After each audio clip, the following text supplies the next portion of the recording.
पाकिस्तान के साबिक सदर परवेज मुशर्रफ इतवार की सुबह जहां फानी से कूच कर गए। वो 4 साल से दुबई में जेरे इलाज थे। उन्हें ऐसी बीमारी लाहक थी जिसका इलाज दरियाफ्त नहीं हुआ था। परवेज मुशर्रफ, जिनका शुमार दुनिया के 10 ताकतवर तरीन शख्सियात में होता था, जब वो बीमार हुए तो उनसे ज्यादा मजबूर, लाचार और बेचारा शख्स कोई और नहीं नजर आया। खाने पीने और बैठने से महरूम हो जाने वाले परवेज मुशर्रफ की इबरतनाक हालत के शायद मारूफ सीनियर सहाफी जावेद चौधरी थे, जो उनसे मिलने अस्पताल गए थे। अस्पताल में उन्होंने परवेज मुशर्रफ को जिस कसम पुरसी और मजबूरी की हालत में देखा, उसे वैसे ही अपने कॉलम में बयान कर दिया। मेजर जनरल परवेज मुशर्रफ के अर्श से फर्श तक आने की इबरतनाक और रोंगटे खड़े कर देने वाली कहानी हम सुनाएंगे आज की इस वीडियो में।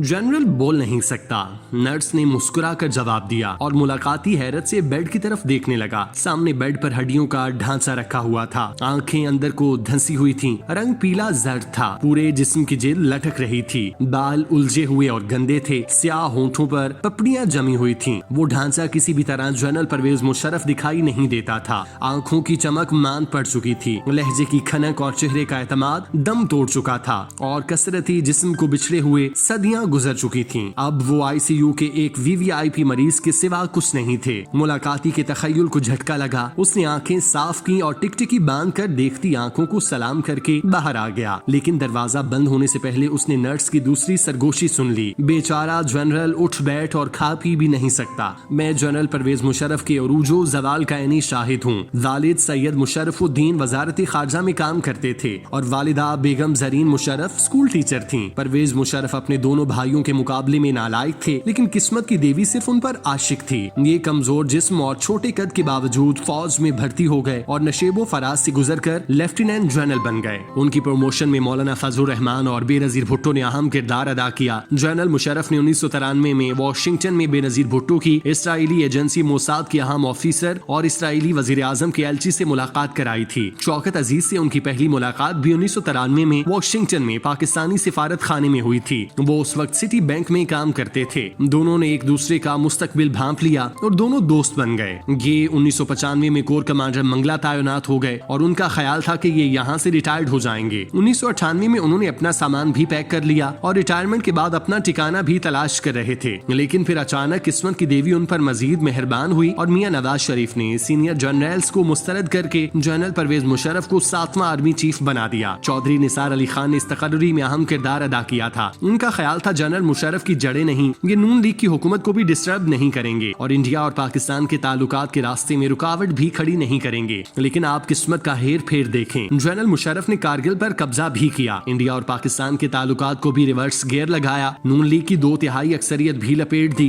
बावरदी सदर भी बने और अपने दोनों मोहसिनों बेनजीर भुट्टो और मियां नवाज शरीफ को जलावतन भी कर दिया। जनरल परवेज मुशर्रफ को बाद 9/11 का कैश मिला और ये पूरी मगरबी दुनिया की डार्लिंग बन गए। सदर जॉर्ज डब्ल्यू बुश उन्हें अपने कंधों पर उठाने लगे। ये दुनिया के तमाम बड़े टेलीविजन चैनल्स पर भी आए और दुनिया जहां के सुदूर और वजीर आजम ने खड़े होकर इनके लिए ताली भी बजाई। ये दर्जन मर्तबा खाना काबा और हजरा रसूल में दाखिल हुए और उन्हें काबे की छत पर ऐन उस जगह खड़े होने की सादत भी नसीब हुई जहां से हजरत बिलाल हबशी रजी अल्लाह ताला अन्हु ने फतह मक्का के बाद अजान दी थी। जनरल मुशर्रफ ने सैकड़ों तालिबान और अलकायदा के लीडर्स पकड़कर अमेरिका के हवाले किए और करोड़ों डॉलर मुआवजा भी वसूल किया।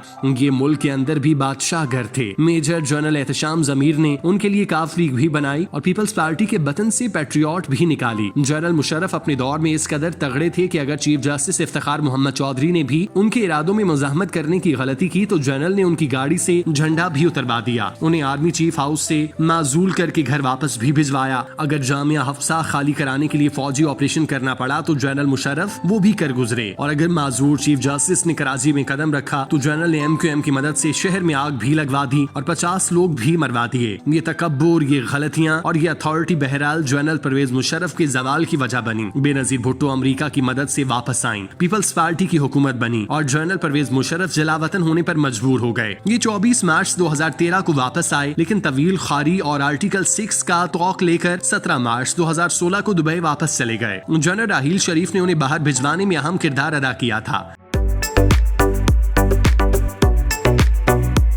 जनरल परवेज मुशर्रफ सियासत से हटकर एक शानदार इंसान थे। वर्जिश, स्पोर्ट्स और तैराकी के शैदाई थे। ये 2018 तक खेलते और दौड़ते भागते थे। आवाज में बहुत जान और गुफ्तगू में इस्तदाल था। ये बड़े से बड़े जगारदरी को भी चंद लम्हों में चित कर देते। जिस्म में जज्बा और गरमाइश थी। हाथ में गिरफ्त तगड़ी और यादाश्त लाजवाब थी। रोज दोस्तों की महफिल लगाते और उन्हें जिंदगी के लातादाद वाकयात सुनाकर हैरान कर देते। अंग्रेजी और उर्दू दोनों लाजवाब बोलते। तुर्की जुबान भी आती थी और ये रिटायरमेंट के बावजूद भी दुनिया में ठीक ठाक मशहूर हो गए। उनकी जिंदगी अच्छी चल रही थी। यूएई के शाही खानदान ने लंदन में भी अपार्टमेंट्स दे रखा था और दुबई में भी, लेकिन फिर भी 2018 के आखिर में अचानक उनका वजन गिरना शुरू हो गया। दर्दें होने लगी। मेदे और पेशाब का निजाम भी बिगड़ गया। दर्जनों डॉक्टर्स ने मुआयना किया लेकिन उनके मर्ज की तशखीस न हो सकी। 2019 के आखिरी माह आ गए लेकिन बीमारी का सिरा न मिल सका। यहाँ तक कि अमेरिका के एक डॉक्टर ने रिपोर्ट्स की बुनियाद पर ऐलान किया कि जनरल परवेज मुशर्रफ को अमुलोइडोसिस नामी बीमारी है। ये बीमारी इंतहाई कम होती है। दुनिया में इस वक्त सिर्फ 25 मरीज हैं और इलाज अभी तक दरियाफ्त नहीं। 3-4 अद्वियात का ट्रायल चल रहा है लेकिन ये भी हतमी नहीं। डॉक्टर्स ने उन्हें ट्रायल अद्वियात देने के लिए अमेरिका आने की दावत दी, लेकिन आप जनरल परवेज मुशर्रफ का जवाल और अमेरिका की तोता चश्मी देखिए। इस अमेरिका ने उन्हें वीजा देने से इनकार कर दिया जिसकी पूरी काबीना एयरपोर्ट पर उनका इस्तकबाल करती। ये जिस पार्लियामेंट से खिताब किया करते थे और जिसके लिए अफगानियों से बिगड़ गए थे। बहरहाल किस्सा मुख्तसर, जनरल परवेज मुशर्रफ का इलाज लंदन और दुबई में शुरू हो गया। ये एक इंतहाई तकलीफ दे अमल था। उनके बोन मैरो में इंजेक्शन लगाया जाता और ये दर्द से तड़पते थे और देखने वालों की आंखों में आंसू आ जाते। ये सिलसिला भी साल भर तक चलता रहा मगर ये दवा काम न आई और आहिस्ता आहिस्ता अस्पताल के बेड तक महदूद होकर रह गए। खाना पीना मुअत्तल हो गया, चलना फिरना भी मफकूद हो गया और आखिर में बोलचाल भी बंद हो गई। उन्हें अब नलकियों के जरिए खुराक और ऑक्सीजन दी जाने लगी।